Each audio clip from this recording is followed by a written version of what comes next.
अस्सलाम वालेकुम नाजरीन, पल पल न्यूज के न्यूज रूम से मैं हूं आपके साथ नदीम अकरम। दोस्तों, गाजा के अंदर जितना इजरायली सैनिक घुसते जा रहे हैं उतनी उनकी लाशों का अंबार लगता जा रहा है। जहां नौबत तो अब ये आ चुकी है कि जो मिलिट्री कब्रिस्तान है उसमें भी दफन होने की जगह जो है इजरायली सैनिकों को नहीं मिल रही है। और यह भी तस्वीरें सामने आ चुकी हैं कि महज 48 घंटे के अंदर जो है 50 से ज्यादा सैनिकों को ढेर करने का काम गाजा के अंदर किया गया है, जिनकी कल तस्वीरों को मैंने सामने रखा तो कई बुद्धिजीवी जो हैं बताने लगे कि ऐसा तो कुछ हो नहीं रहा, आप कहां से खबरें लाते हो, खबरों का सोर्सेस बताओ। अब जब मैंने उस खबर को सामने रखा तो मेरी ही खबर पर अब अल जजीरा ने भी मोहर लगा दी है और बता दिया है कि किस तरीके से कब्रिस्तानों में भी जगह दफन होने की जो है इजरायली सैनिकों को नहीं मिल रही है, जिसकी तमाम तस्वीरें जो हैं वो सामने आई। और यह बताया जा रहा है कि जो मिलिट्री कब्रिस्तान में काम करने वाले लोग हैं वो साफ तौर पर कह रहे हैं कि 2 दिन के अंदर जो है 50 से ज्यादा सैनिक आ चुके हैं और इतना ही सिलसिला जो है वो लगातार जारी है। और वही इजराइल डिफेंस फोर्स का खुलासा है जो ये साफ तौर पर कह रहा है कि 7 अक्टूबर से लेकर के अब तक जो जंग चली है गाजा पट्टी के जमीनी जंग में, उसमें महज 45 ही लोग जो हैं हमारे जवान मारे गए हैं। और दूसरी तरफ जब मिलिट्री कैंप के अंदर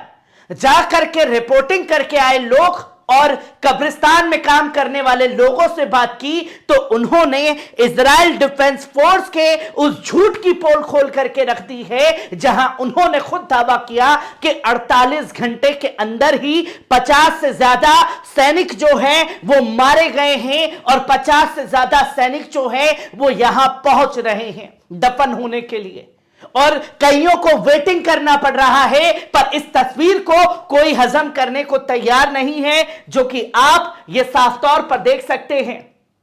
कि अल जजीरा ने यह बताया कि महज 48 घंटे के अंदर,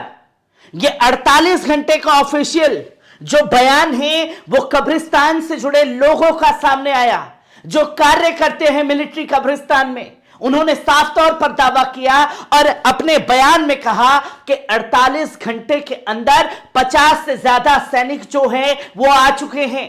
और अब कब्रिस्तान में उन्हें दफन करने के लिए भी जगह नहीं बची है। जहां कई तरीके की बयान जो है सामने आए, अल जजीरा ने भी इसे साफ तौर पर छापा है। क्या कुछ अल जजीरा में लिखा गया है उसे भी आपके सामने रखूंगा, क्योंकि इन तस्वीरों को लोग हजम नहीं कर पा रहे। गाजा जो है कब्रिस्तान बन चुका है, गाजा तबाह हो चुका है, बर्बाद हो चुका है। पर मैं अब भी यही कहूंगा कि गाजा जितना भी तबाह हुआ है वो आसमानी हमले में हुआ है और जमीनी जंग की तस्वीरें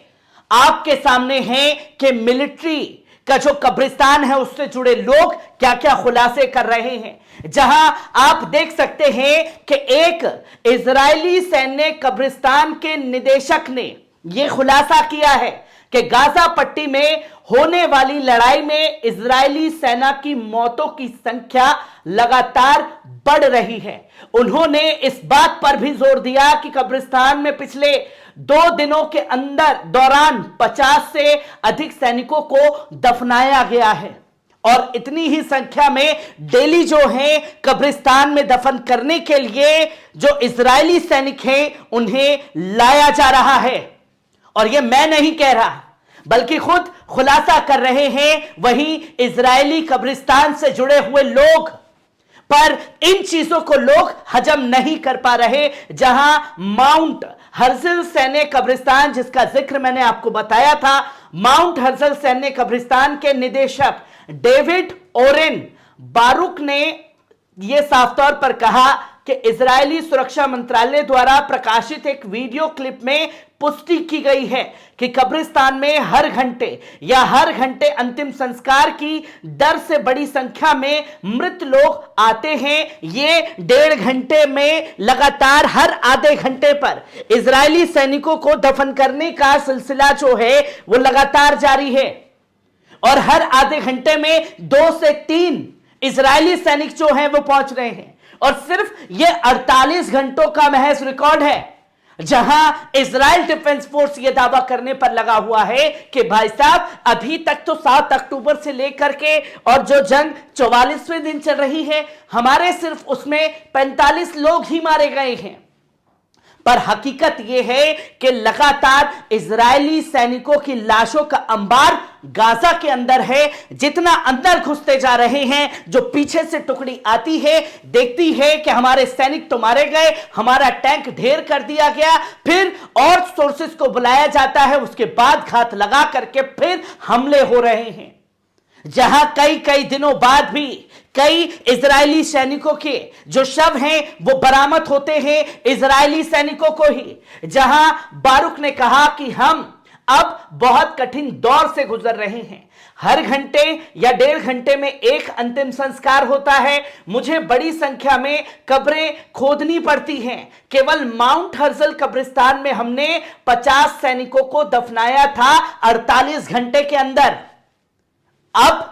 फैसला आपको करना है कि कैसे संख्या छुपाई जा रही है और कैसे जो लोग दावे कर रहे हैं कब्जा हो गया, यह कब्जा हुआ है कि लाशों तक को अंबार लगा हुआ है गाजा के अंदर, जहां उनको खुद अपनी जमीन पर दफन होना नसीब नहीं हो पा रहा है। जहां उन्होंने यह भी बताया कि उनका काम इजरायली सुरक्षा सेवाओं द्वारा मारे गए लोगों की कब्र खोदने का काम दिया गया है, जो इजराइल की सरकार की तरफ से ही नियुक्त किए गए हैं। और सरकारी अधिकारी का यह बयान सामने है दोस्तों,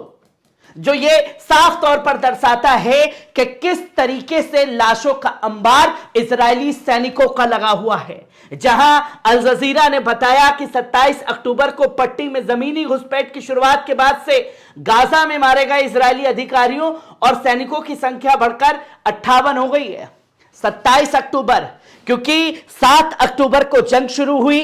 गाजा पट्टी के बॉर्डर पर खड़े रहे कि अंदर जाना चाहिए या नहीं जाना चाहिए। और जब यह सिलसिला लगातार जारी ही था तो उसी दौरान अल कस्साम ब्रिगेड के सैन्य प्रवक्ता अबू उबैदा ने यह साफ तौर पर कहा कि इजरायली सैनिकों के लिए हम गाजा की जो सरजमीन है वो जहन्नुम बना देंगे, उनकी कब्रगाह यही तैयार कर देंगे और वो लोग सोचने पर मजबूर हो जाएंगे जमीनी जंग में कि उनका पाला किससे पड़ा है। पर जो बातें अल कस्साम ब्रिगेड की तरफ से कही जा रही हैं वो बातें लोगों को गलत लग रही हैं, पर जो सबसे बड़ा झूठा इजराइल डिफेंस फोर्स है वो दावे कर देता है कब्जा कर लिया, तो लोग मान लेते हैं कब्जा कर लिया। अब इजराइल के ही सरकारी अधिकारी का कहना है कि इजराइल डिफेंस फोर्स झूठ बोल रहा है और महज 48 घंटों के अंदर ही संख्या जो है वो लगातार बढ़ रही है। हर आधे घंटे पर कब्रिस्तान में जो है 2 से 3 लाशें इजरायली सैनिकों की पहुंच रही हैं। और अब मुसीबत ये आ गई है कि दफन करने के लिए भी जगह कम पड़ रही है। हर एक तस्वीर, हर एक पहलू को आपके साथ साझा करता रहूंगा। दीजिए इजाजत, शुक्रिया।